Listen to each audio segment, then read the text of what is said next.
कि मरने से पहले हम सब कर ले इस पे गौर।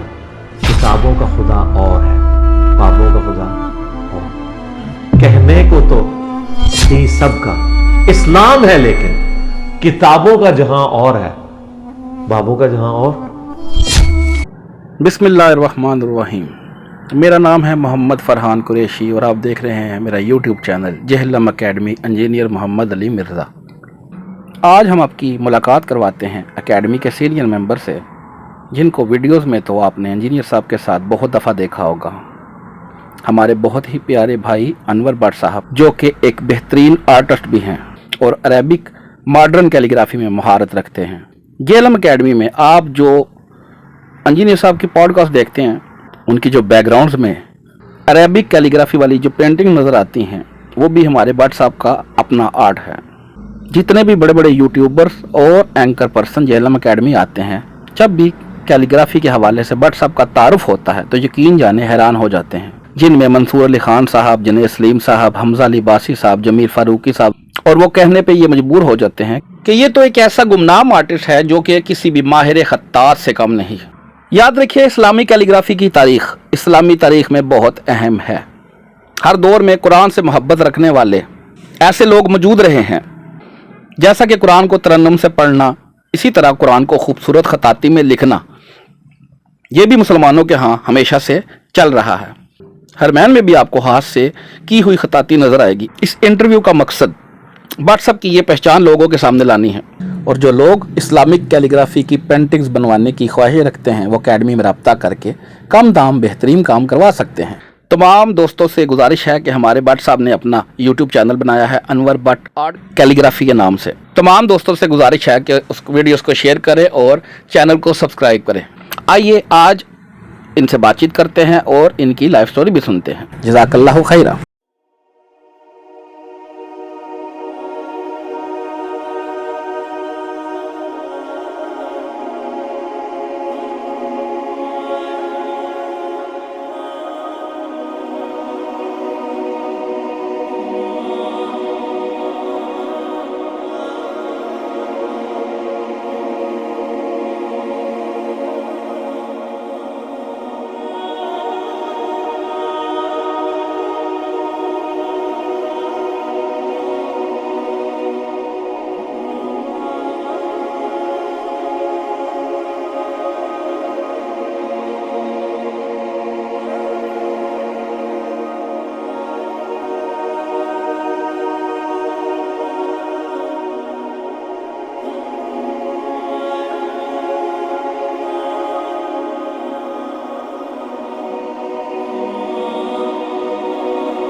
की मुलाकात करवाते हैं एकेडमी के मोस्ट सीनियर मेंबर से। आज हम इनकी लाइफ स्टोरी सुनेंगे। अस्सलाम वालेकुम। वालेकुम सलाम जी फरहान भाई, कैसे हैं आप? बट साहब आप अपना पूरा नाम बताएं। मेरा पूरा नाम मोहम्मद अनवर अयूब भट्ट है। अनवर अयूब भट्ट है, ठीक हो गया। बट साहब आपका पेशा क्या है? मैं प्रोफेशन से आर्ट टीचर हूँ। आर्ट टीचर जी। और ये जो जितनी भी पेंटिंग्स हमारे पीछे है एकेडमी में भी इस वक्त बैकग्राउंड बना हुआ है, और जो दूसरी पेंटिंग्स भी एकेडमी में लगी हुई हैं, ये सारी पेंटिंग्स आपने बनाई हैं? जी, ये मेरी पेंटिंग है, मेरे हाथ से पेंटिंग बनी हुई है सारी है। ये आजकल जो ट्रेंड चला हुआ है नया मॉडरेट कैलीग्राफी, मैंने बेसिक तो शुरू किया था नॉर्मल जो कैलीग्राफी होती है, जैसे कुरान लिखते हैं सीधा सीधा। फिर उसके बाद इस तरफ आया मैं, ये कुछ हद तक ईरानी स्टाइल कह सकते हैं आप। इसमें आपको कोई फोकस नहीं होता कि आपने राइटिंग कैसे करनी है, फ्री हैंड होता है। मेरा वैसे भी नेचुरली भी, क्योंकि कुदरती अल्लाह की तरफ से भी है, मेरा हाथ फ्लो में कोई भी मुझे आप चीज़ दे दें तो अल्लाह का शुक्र है कि मैं उसको बड़े अच्छे तरीके से कंपोज कर लेता हूँ। माशाल्लाह। चलिए बट साहब पेंटिंग के बारे में तो आपसे बाद में बात करते हैं, पहले आपसे आपकी लाइफ स्टोरी के बारे में जानते हैं। आप मुझे ये बताएं कि आपका जो साबका फिरका, जो फैमिली बैकग्राउंड थी, किस मसले के साथ तल्लुक रखते थे आप लोग? फरहान भाई, मेरे जो नान का घर था वो अहले हदीस थे, और जो दाद का वो कटर बरेलवी, ठीक हो गया। तो वो पूरा बाबा प्रस्त। अच्छा। और मैं ज्यादा इधर रहा हूँ, फिर कुछ अर्सा दुबई रहा हूँ, तो ज्यादा फिर अहले हदीस की तरफ ज्यादा झुकाव था। उसके बाद आहिस्ता आहिस्ता फिर मैंने तबलीगी जमात को देखा। मैंने कहा यार ये जमात, एक तो सीधी बात है कि वो थोड़ी बड़ी जमात थी, मैंने कहा यार ये हक पे है तो ही से है। फिर आहिस्ता आहिस्ता आहिस्ता फिर जब मैंने देखा इसमें भी बाबा परस्ती है, उनमें भी वो बाबों को ज्यादा आगे रखते हैं। फिर उसके बाद फिर लगा तो उधर ही रहा था, तो फिर उसके बाद आप मुझे मिले, ये तो आपको पता है। चलिए, ये मेरा अगला क्वेश्चन भी था कि आप ये बताएं कि तारुफ कैसे हुआ इंजीनियर साहब का? तारुफ ऐसे हुआ कि आप मेरे वैसे बचपन के दोस्त भी हैं। जी जी जी। तो आप जब मुझे मिले तो आपने कहा आए इंजीनियर साहब इधर हैं अकेडमी में। उस टाइम तो बहुत कम, मेरे ख्याल से ये 12-13 साल पहले की बात है। तो उस दिन मैं आया हूँ, तो उस दिन उस टाइम नमाज मैंने रफादान तर्क कर दिया हुआ था, और मैंने छोड़ दिया हुआ था। ये मुझे देवबंद मेरे जो उलमा इकराम थे उन्होंने कहा था ये ऐसे है वैसे, मैं बिल्कुल पीछे हो गया। अच्छा, आप जो दुबई में गुजरी हुई जिंदगी है उसमें आप रफादान करते थे? उधर रफादान में करता, ये बड़ा अच्छा क्वेश्चन कर दिया आपने। उधर मैं रफादान करता था। वहाँ मुझे मस्जिद में, मुझे याद है मैं 13-14 साल का था, तो मुझे तबलीगी जमात के अमीर मिले। उन्होंने मुझे ये नमाज नहीं रफादान वाली, ठीक है, उन्होंने टोटल मुझे कहा बेटा जैसे तुम बैठते हो ऐसे जानवर बैठते हैं, फलां चीजें उन्होंने बताई। वो मैं डर गया, मैंने कहा शायद ये, क्योंकि उधर मुझे कोई समझाने वाला नहीं था। मैंने रफादान तर्क कर दिया और मैं फिर वो नीचे की तरफ आ गया, जो छोड़ दिया उसको। यानी वो तबलीगी अमीर थे? कोई अमीर थे मस्जिद के, बकायदा कोई रेफरेंस से बात कर रहे थे या एमी थे? अच्छा अच्छा। ये देखे बेटा जैसे आप पहले हाथ रखते हैं फिर टांगे रखते हैं, तो जानवर बैठते हैं।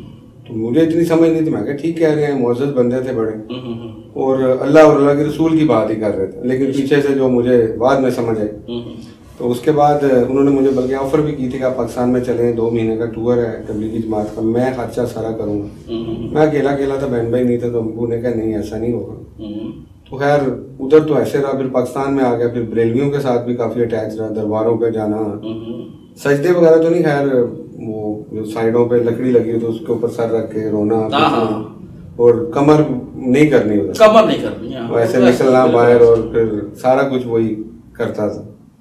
और दूसरा फिर उसके बाद फिर आप मुझे मिले, आप दोस्त भी थे, आपने मुझे आए, मुझे वो अभी तक याद है। मैं अक्सर बंदों से मतलब ये रिपीट करता हूँ बात आपका नाम लेके, कि उस टाइम रफादान की अली भाई का लेक्चर था 2-2.5 घंटे का।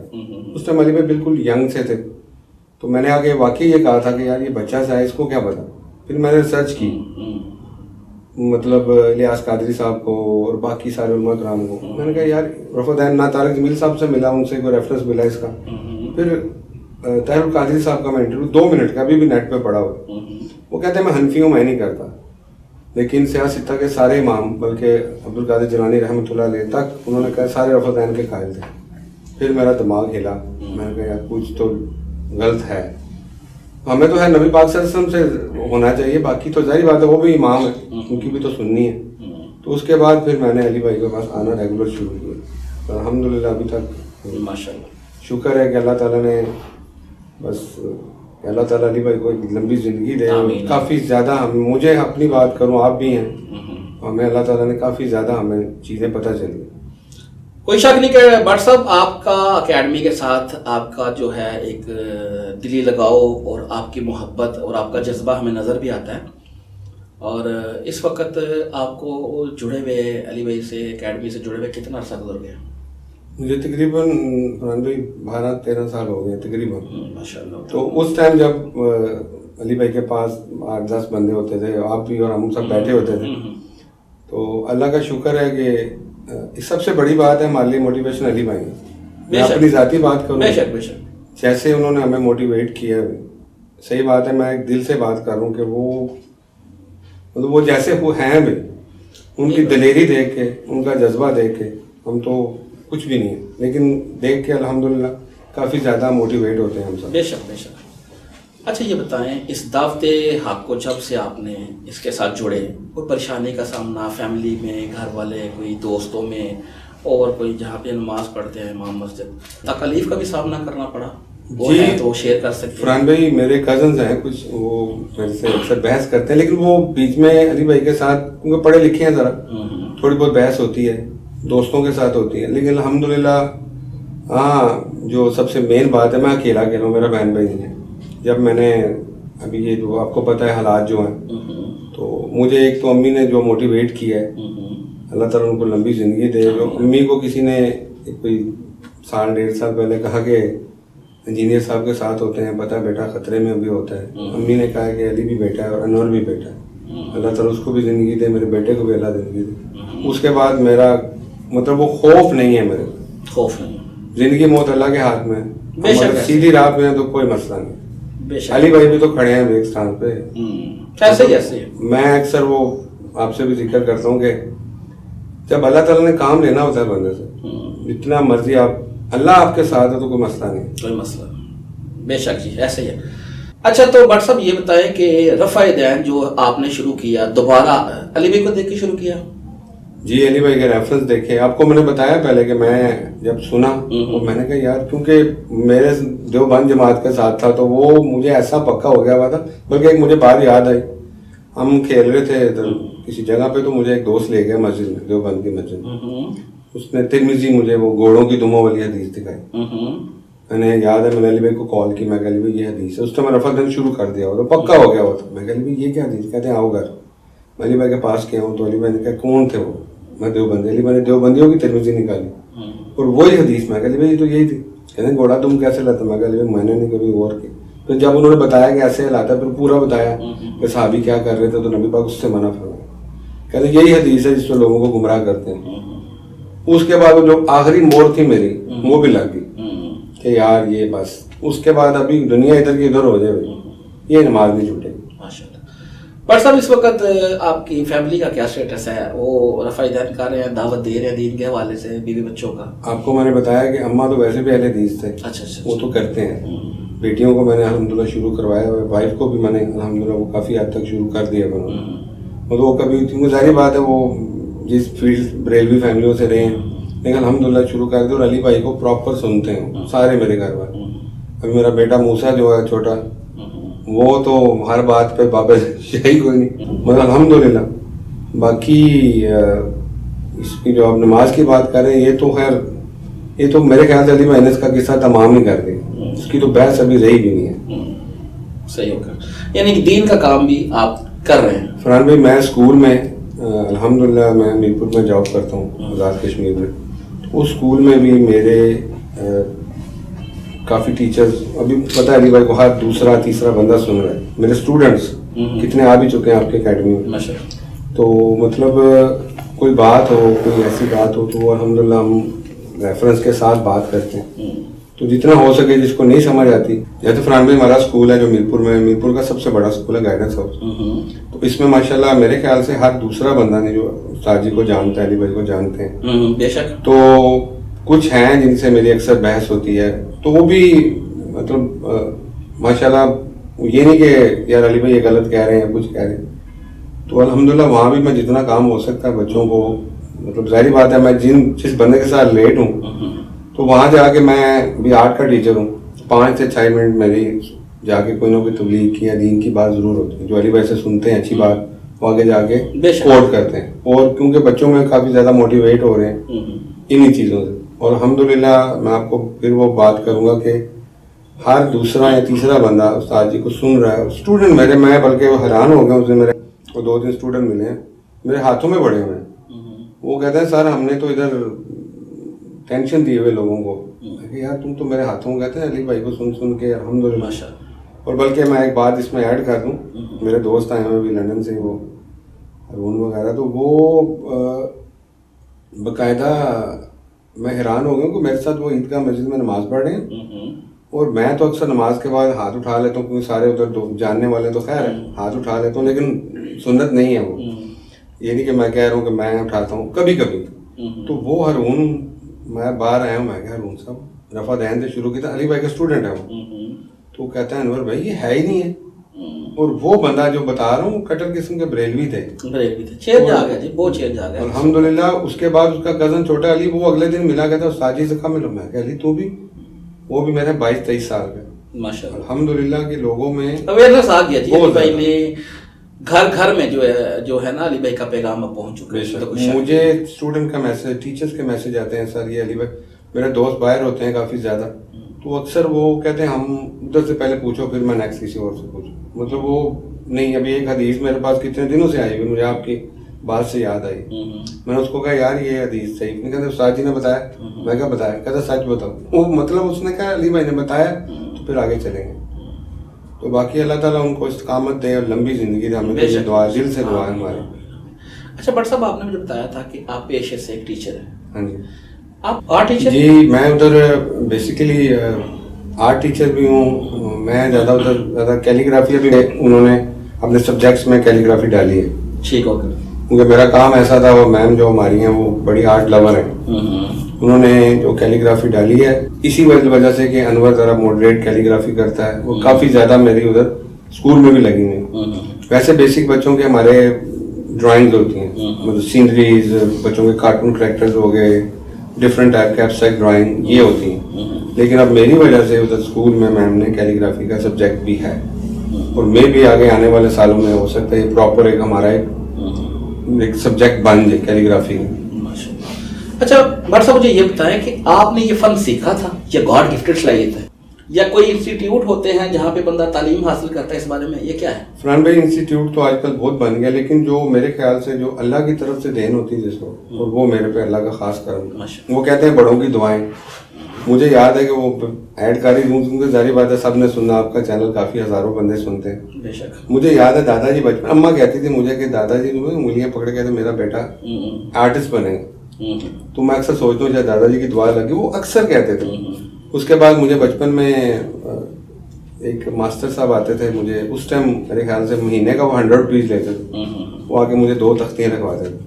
दादा को शौक था कि मेरा उस टाइम ये बड़ी चीज, बड़ी प्रोटोकॉल था ये आर्टिस्ट का, कैलीग्राफर्स का, अभी भी बहुत है ये, मेरे ख्याल क़यामत तक खत्म नहीं होगा, जिद्दत आ रही है अभी। उसके बाद मैं दुबई चला गया, फिर वहां जाके मैंने अकेला होता था, बहन भाई नहीं था, अम्मा और मैं और अबू काम पे, अम्मी घर में मिलाई लिखवा के फिर आस्ता आस्ता, मैं ज्यादातर नहीं, मेरे अब मैं नाम भी ले लूंगा, मेरे सर सफदर हैं, सर लियाकत साहब मेरे बड़े उस्ताद जी हैं, तो उनसे बहुत कुछ सीखा हूँ माशाल्लाह। लेकिन नेचुरली मैं अबू धाबी जब था अकेला, तो उधर ही मैं, अल्लाह ताला ने मेरे पे करम है, मैं नेचुरली हूँ, ज्यादातर सीखा कम। सीखने के बगैर बंदा आगे नहीं, सीखना पड़ता है। ये जो कहते हैं कि नेचुरली है, वो कुछ ना कुछ सीखना पड़ता है, बस वो ट्यून ही करना होता है। बस ट्यून, हाँ बस ट्यून करना। तो वो मेरे उस्ताद जी ने मुझे काफी ज्यादा पॉलिश किया है, बहुत ज्यादा। उनके लिए बड़ी दुआएं हैं उन दोनों के लिए, अल्लाह ताला उनको जिंदगी से दे। अच्छा भट्ट साहब, मुझे ये बताएं, ये जो अकेडमी में पेंटिंग्स लगी हुई हैं, ये सारी आपके अपने हाथ की हैं? जी, ये जब अकेडमी बनी थी मुझे याद है, मुझे याद है कि अली भाई ने मुझे कहा था वो आतस्मु बिहब्लिल्लाह है वो लिखा। क्योंकि हमारी पुरानी अकेडमी पता छोटी लगी थी, अली भाई ने कहा भट्ट साहब यही बनाए। तो इब्रार साहब, नाम लूंगा मैं, इब्रार हमारे अकेडमी के मेंबर हैं। उसने कहा अली अनवर भाई, आपको जो आपका स्टाइल है, ये जो मेरे ये पीछे भी लगी हुई है, यहाँ ब्लू आपने दिखाई दी है, तो ये उसने कहा आप अनवर भाई ये बनाओ। मैं कहा यार अली भाई से पूछो, कहते हैं आप बनाओ, अली भाई खुश होंगे। वही बात हुई, मैंने ये शुरू की। ये मेरे ये वाइट 2 पेंटिंग्स हैं, इधर पीछे वो मोहरे नबूवत में नबी पाक सल्लल्लाहु अलैहि वसल्लम की लगी हुई है। वो भी क्या है, वो आर्ट है, वो क्या है? वो थर्माकोल से बनाई थी। अच्छा, स्प्रे से काम होता है इसके ऊपर कोई भी आप टोन से काम है। अभी ऐसा लग रहा है पत्थर से, पत्थर लगा हुआ, लेकिन थर्माकोल शीट है ये। तो ये एक इसका तरीका होता है बनाने का। फिर ये मैंने मेरे ख्याल से 20 से 22 दिन में बनाई, और मेरी फरहान भाई आप मानेंगे कि मेरी लाइफ में ये 2 पेंटिंग्स मेरी फेवरेट खुद भी हैं। बेशक जी, कोई शक नहीं। और ये मैंने दिल से बनाई थी। और मैं आप बताता चलूँ नाज़रीन, आपको बताता चलूँ, ये जो पेंटिंग्स है ना, हमारे यहाँ पे जितने भी बड़े बड़े एंकर्स, यूट्यूबर्स, एक्टर्स, जो भी इंजीनियर साहब के साथ जो मुलाकात करने आते हैं, जब उनको ये पेंटिंग का तारुफ करवाया जाता है ना, क्योंकि ज़ाहिर बात है यहाँ पे एक बैकग्राउंड भी रख दी जाती है ना, पेंटिंग पॉडकास्ट के हवाले से बहुत बैकग्राउंड बन जाती है। तो जब उनको बताया जाता है ये भट्ट साहब की पेंटिंग है, तो यकीन करें कि मैंने खुद अपनी आंखों से देखा है उनको चौंक जाते हुए, हैरान होते हुए मैंने खुद देखा है कि वो हैरान होते हैं कि इतना बड़ा आर्ट का बाहर, और इस तरह अवाम में, उस पब्लिक में, सोशल मीडिया के दौर में भी वो एक गुमनाम सफाई है। तो बस भट्ट साहब मुझे ये बताएं, सोशल मीडिया का दौर था तो आपने अपना यूट्यूब चैनल या कुछ इस तरह की कोई चीज़ बनाई हुई है? फरहान भाई एक बात बताऊं, मैंने अभी चैनल बनाया है कुछ 5-6 दिन हुए, बहुत लेट, बहुत ज़्यादा लेट हुआ। आप मुझे वैसे कहते रहते थे अक्सर, फिर मुझे काफ़ी 1 महीना हो गया, काफ़ी दोस्तों ने मुझे पीछे पड़े हुए कि बनाओ चैनल। बस उस दिन कुछ बैठे हुई, मैंने वो छोटी से पूछा कि कैसे वीडियो अपलोड करते हैं, उसने कहा पापा ऐसे करने हो, मैंने अपलोड की, और फिर आप सब ने मुझे सपोर्ट किया। अल्हम्दुलिल्लाह अभी आगे कोशिश करूंगा इंशाल्लाह कि लाइव भी आऊं और बच्चों को सिखाऊं भी, क्योंकि हाँ ये मेरा बेसिक है कि बच्चों को सिखाऊं, क्योंकि ये ऐसा चीज़ है कि मैंने काफ़ी लोग जो बेचारे, क्योंकि काफ़ी महंगा शौक है ये, लेकिन मेरी कोशिश है कि मैं लाइव आके बच्चों को फ्री इसकी ट्यूशन दूं। आपके चैनल का नाम आप खुद बता दें देखने वालों को जो इस चीज़ का शौक रखते हैं। और दूसरा मैं नाज़रीन ये भी बताता चलूँ कि भट्ट साहब का तारुफ करवाने का, यानी उनका ये चेहरा है, ये पेंटिंग्स की दुनिया का, कैलीग्राफी का फ़न जो है इनके अंदर जो छुपा हुआ है, उसका तारुफ करवाने का बेसिक मकसद यही था। जो लोग इस्लामिक कैलीग्राफी की फ्रेम्स, पेंटिंग्स में दिलचस्पी रखते हैं, वो बनवाने के ख्वाहिशमंद हैं, तो ये भट्ट साहब हमारे बेहतरीन किस्म की कैलीग्राफी की पेंटिंग्स आपको मुहैया कर देंगे। फरहान भाई इसमें आप ये भी ऐड कर लें जी कि जैसे अभी ये है, ये मतलब इसमें दीवानी भी हुई है, इसमें नस्ख भी की हुई है मैंने, रिका भी की है, क्योंकि इसमें फ्री हैंड मैंने किया हुआ। ठीक हो गया। आजकल वैसे भी ज्यादा इन मॉडरेट कैलीग्राफी है, पहले सीधा बिस्मिल्लाह लिखता, लोग कहते वाह, अभी लोग पसंद तो करते, जाहिर अल्लाह का कलाम है। जैसे अभी ये कैलीग्राफी है, अब ये इसमें दीवानी, ये अल्लाह जो लिखा हुआ है, इल्लाह लिखा हुआ है, ये दीवानी स्टाइल है। ठीक हो गया। ये फ्री हैंड स्टाइल है, इसमें मैंने नस्ख है और दीवानी, ज्यादा दीवानी में, क्योंकि दीवानी फ्लो में काम होता है। दीवानी ऐसी राइटिंग है, जो आर्टिस्ट हैं उनको पता होगा, उसमें आप किसी भी स्टाइल में उसको लेके जा सकते हैं। और मेरे ख्याल से आर्टिस्ट बाउंड नहीं होना चाहिए। जैसे मैं हूँ, मुझे कोई आप छोटा सा पेपर भी दे दें और लिखें इसमें सूरह फातिहा लिखनी है, सूरह बोलो, मैं कोई डिजाइन कंपोज नहीं करता, अल्लाह की तरफ से हाथ चलता है, अल्हम्दुलिल्लाह वो अल्लाह की देन ही है, मैं तो आम सा इंसान हूँ। लेकिन जैसे आप बता रहे हैं अभी के किसी भी खत में आपको पेंटिंग चाहिए, जैसे हज़रत उस्मान रज़ी अल्लाह के दौर में जो खत चलता था, कूफी स्टाइल था वो, उस स्टाइल में भी काम हो जाएगा। अगर आपने अपना डिज़ाइन देना है कि इस डिज़ाइन में चाहिए, इस कंपोजिंग में चाहिए, इस कलर्स में चाहिए, जो कलर स्कीम आप बताएंगे उसके हिसाब से भी काम हो जाएगा। तो नाज़रीन, जो लोग कैलीग्राफी की पेंटिंग बनवाने की ख्वाहिश रखते हैं, एकेडमी में रब्ता कर सकते हैं। बेहतरीन काम, कम दाम, भट्ट साहब आपको बना के देंगे जी। अब जैसे आपने कम दाम की बात की है, अब पाकिस्तान में ऐसे आर्टिस्ट भी हैं मेरे, वो उनको मैं अपना रूहानी उस्ताद भी मानता हूँ। बिन कलंदर साहब, बहुत बड़ा नाम है उनका। तो मुझे याद है कि मैं एक बार, क्योंकि इंटरव्यू में कहना बनेगा, क्योंकि उनको लोग काफ़ी कॉपी कर रहे हैं, काफ़ी पाकिस्तान में लोग उनको कॉपी कर रहे हैं, और मैं उस चीज़ पे एग्री नहीं हूँ। मेरा स्टाइल थोड़ा डिफरेंट है। मुझे याद है, मैं आपके इस चैनल के वसातत से बता दूँ कि मुझे याद है 10 से 12 साल के बाद है, मैं लाहौर में उर्दू बाजार में कलर ले रहा था। तो एक NCA का स्टूडेंट आया, कहता भाई आप क्या करते हैं? तो मैंने उनको अपने मोबाइल पे नहीं अपनी कुछ पेंटिंग दिखाई, कैलीग्राफी, उस टाइम मैं पेपर पे काम करता हूँ। कहता आप कलंदर साहब की कॉपी करते हैं। तो कलंदर साहब का नहीं पता था ये कौन है। मैंने घर आके सर्च किया उनको यूट्यूब पर, मैं उनकी पेंटिंग देख के बहुत खुश हुआ, क्योंकि बेसिकली वो कैलीग्राफी आर्टिस्ट नहीं थे, खुद बताते हैं वो मिनिएचर आर्टिस्ट है, लेकिन अल्लाह पाक ने उन पर करम किया और बहुत डाउन टू अर्थ बन रहे हैं। ग्रेट मन से 2 बार मिला हूँ, अपना काम नहीं दिखाया। तो खैर इसमें अभी वो तो लाखों में लेते हैं, तो वही काम जैसे आपने कहा कम दाम है, वाकई उनके हिसाब से तो बहुत ये, अभी यही पेंटिंग अगर उधर लगी हो, आप कभी नेट उनको सर्च करें और ये पेंटिंग देखें, आप लगेगा एक ही काम है। बल्कि मैं तो बीच में नस्क और दीवानी और करता हूँ और सुल्स भी कर लेता हूँ। और ये मेरे वो उस्ताद है, मैं उनको गलत नहीं कह रहा, लेकिन वो ये राइटिंग नहीं करते। वो कंपोजिंग उनकी कमाल है, उनका कलर स्कीम कमाल है। मैं उनका बहुत बड़ा फ़ैन हूँ, ये मैं आपको बता दूँ। क्योंकि मैं ये ना हूँ, क्योंकि ये पूरी पाकिस्तान देखता है आपका चैनल, पूरी दुनिया देखती है बल्कि, तो ये उन तक भी शायद बात पहुँच जाए। उनको कॉपी नहीं करता, मैं नेचुरली ऐसे था, तो फिर थोड़ा सा उनसे मैंने पॉलिश लिया। तो अल्लाह का शुक्र है कि अभी मेरा, लेकिन मैं कोशिश कर रहा हूँ कि मैं उनसे भी कुछ डिफरेंट करूँ इंशाल्लाह। चलें जी, बहुत शुक्रिया भट्ट साहब। तो जो दोस्त भी इस्लामिक कैलीग्राफी या ये जो पेंटिंग्स हैं बनवाने की ख्वाहिश रखते हैं, वो अकेडमी में रब्ता कर सकते हैं। कम दाम, बेहतरीन काम आपको मिल जाएगा। जज़ाकल्लाहु खैरन। और फिरकों की दुकानें बंद। The damage done.